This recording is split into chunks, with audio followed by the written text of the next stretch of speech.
Hello everyone, back again. This video, I'm going to discuss some stuff about energy vampires, also known as vamps. It's a real thing. They will do anything in their power to literally suck the energy just right out of you. So I'm going to discuss a little bit about how to recognize and respond to them, and it'll cover things for like at home, at work, and just some random stuff. An energy vampire is a person who sometimes intentionally drains your emotional energy. They feed on your willingness to listen and care for them, leaving you exhausted and overwhelmed. Energy vamps can be anywhere and anyone. They can be your spouse or your best friend, they can be your children, they can be a coworker, they can be your neighbor, your child's teacher, your boss, my boss, literally anyone. Learning how to identify and respond to this toxic behavior can help you preserve your energy and protect yourself from a great deal of emotional and physical distress. Energy vamps are often charismatic. They may slink into and out of trouble when problems arise because of this charm. They're crafty and may pin problems on someone else in almost every situation. They never accept culpability for their role in any disagreement or issue, and you are often left holding the guilt and possibly even the blame. For an example, I can't believe no one could get this right. What an embarrassment. Or, I just sat there. He kept getting angry at me and I still don't know what I did. They're always involved in some kind of drama.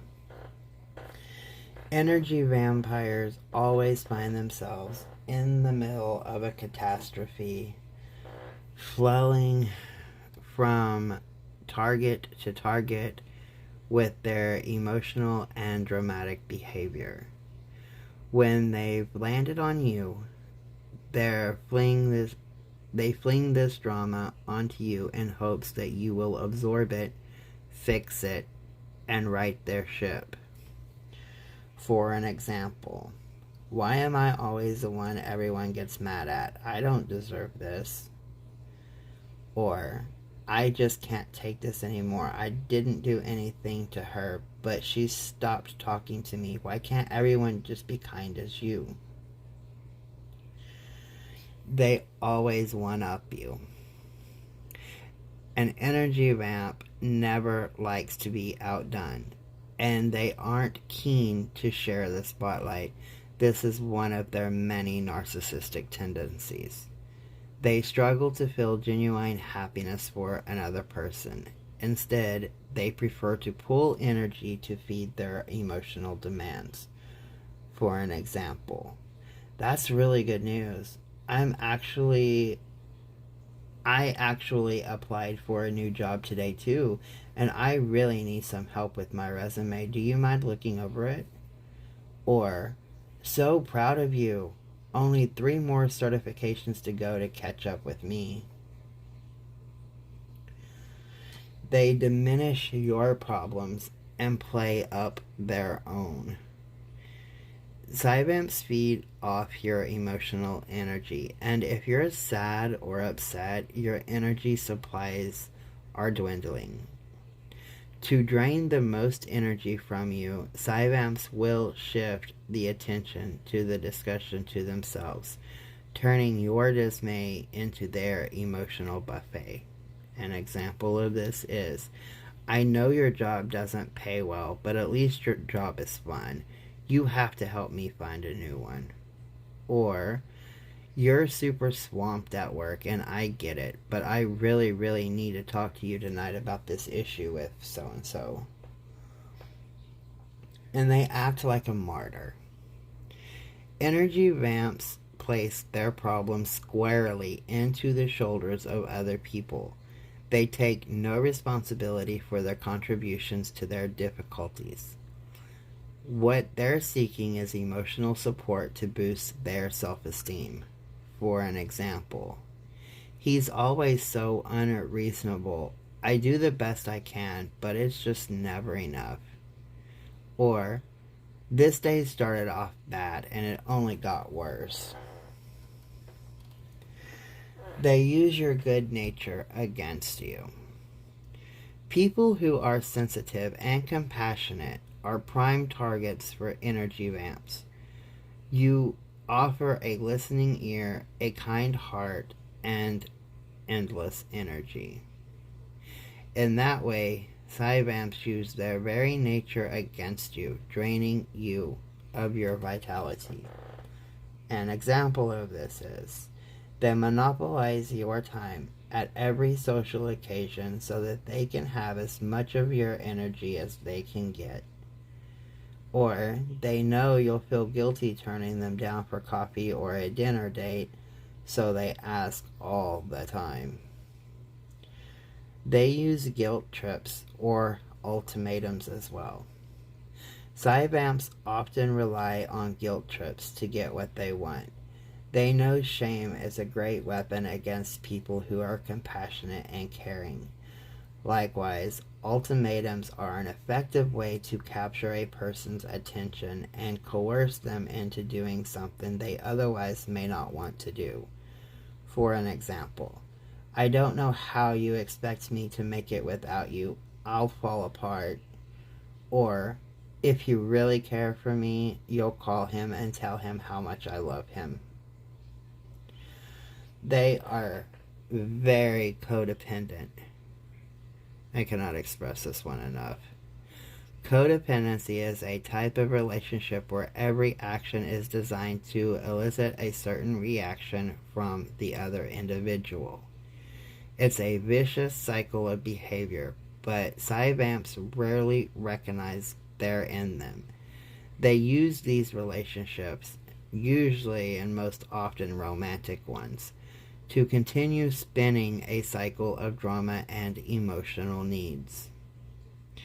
For an example, I know this isn't a good relationship, but it's so much better than trying to get over him or her and learn to date again. Or, if I just ignore him for a few days, he'll totally beg for forgiveness and come crawling right back to me. They criticize or bully. At their core, Psyvamps are often insecure. They may use dehumanizing tactics and criticisms to keep their prey insecure too. In this state, you feel like you owe them your attention and should continue to work to stop the unwanted attacks. For an example, I was too stupid to expect better from you. Everyone else treats me like garbage, so why not you? Or, you were in over your head from the beginning and I told you that. They intimidate. One step removed from criticizing or bullying you, intimidation is a tool some Psyvamps turn to when they need to stir up some emotional shit. Basically, just stir up some emotional shit. Fear is a very strong emotional reaction, and if a Psyvamp can upset you, they can bolster their ego. For an example, I won't tell you this again and again. Or, you don't deserve a promotion. You don't show that you even really want it. So why does this matter and what do you do? Energy vamps demand a lot from people that they target. This continuous drain on your resources can have a noticeable effect on your well-being. Over time, excess stress can lead to anxiety, depression, heart disease, and so much more. That's why it is important to recognize the behaviors and then work to remove them. And sometimes this may involve putting up walls to protect against an energy vampire's efforts, or removing the person from your life entirely. The ideas that I'm about to go over may not work for everyone, but you can try them and mold your approach as you go until you are able to feel in control and protected. The first thing you need to do is establish boundaries. Although this may be easier said than done at first, you can and should develop areas in your life where you won't allow a vamp to enter. Don't agree to social events like dinner or coffee dates. Avoid weekend trips and other extended events where they'll be in attendance. At work, you can limit interactions between the two of you by not agreeing to lunches and not stopping by their desk to chat. You may need to start small, focusing on just a couple of areas and then expand.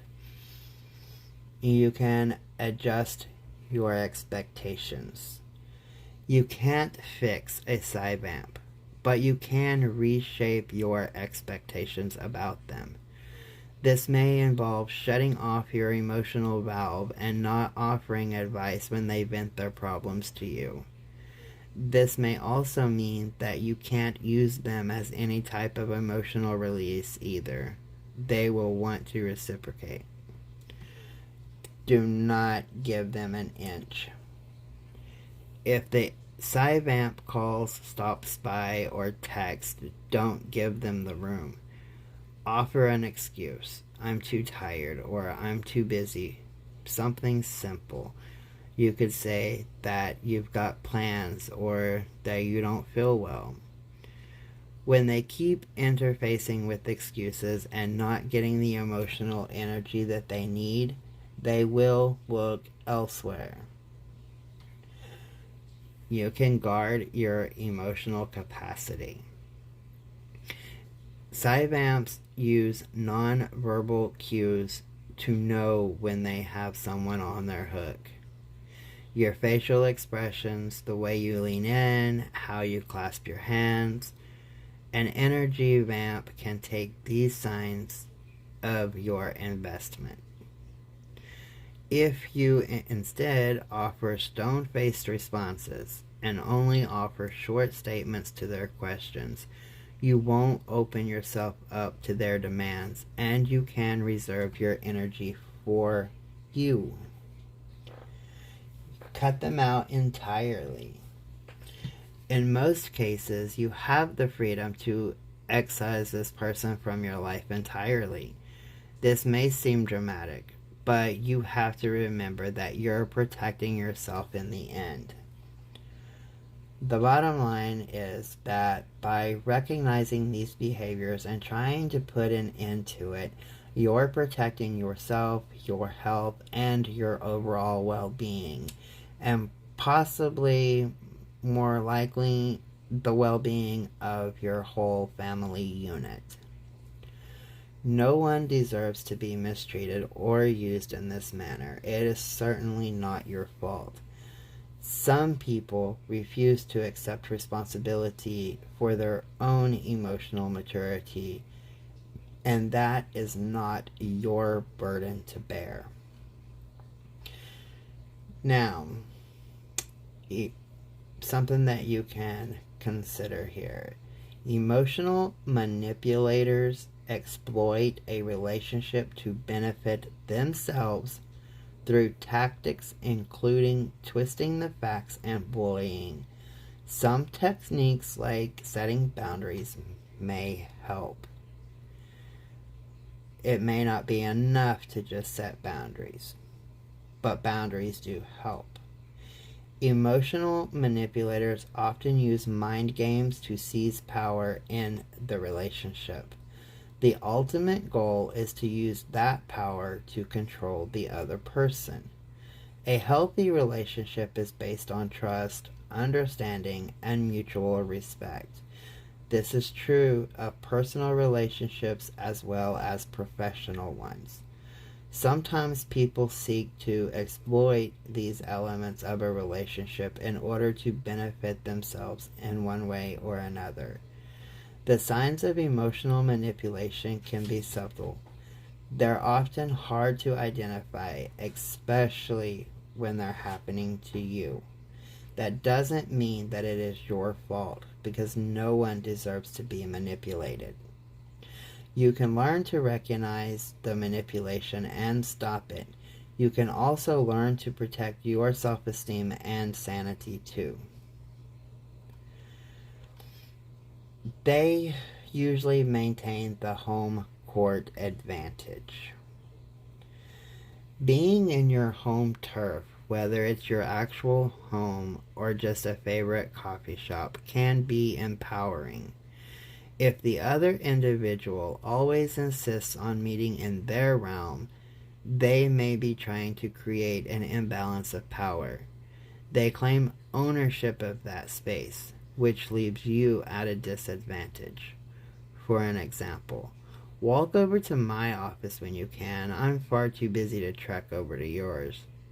Or, you know how far of a drive that is for me. Come over here tonight. They get too close too quickly. Emotional manipulators may skip a few steps in the traditional get-to-know-you phase. They share their darkest secrets and vulnerabilities. What they're really doing, however, is trying to make you feel special so that you divulge your secrets. They can use these sensitivities against you later. For an example, I feel like we're just connecting on a really deep level. I've never had this happen before. Or, I've never had someone share their vision with me like you have. We're really meant to be in this together.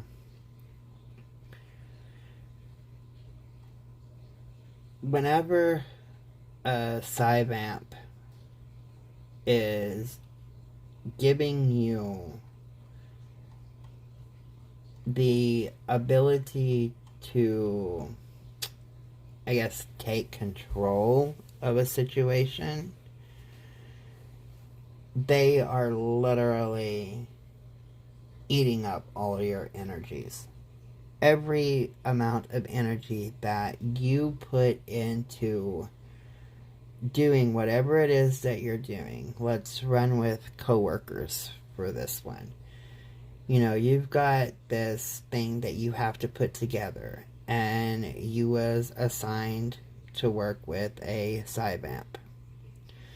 So you're putting in your energy, and they come in at the very end and they offer a couple of things, but then on presentation day, they're the ones with the pointer, and they're the ones, asking people, to ask them questions or trying to answer, even when they don't even have the answer for it because you did all the work. Whenever they start giving you that extra credit, like if you have to put together a presentation and they're telling you, oh, you need to do this because you're so artistic and I can't figure this computer out and blah blah blah, but then at the time that you're in the meeting and the presentation is going, they're the one over there clicking through the files and taking credit for it. And symbolically, let's say that you have a presentation of 12 slides and they ended up giving you the final 3 slides or the information to put on those slides. that leaves how many slides for you? Okay. The amount of slides that you put into that, okay, which would be 9. They click through those 9 slides, and every time they're going over each one of those, they're reading them, they're discussing them. It appears as though they did the work. The boss is congratulating them. The coworkers are cheering them on.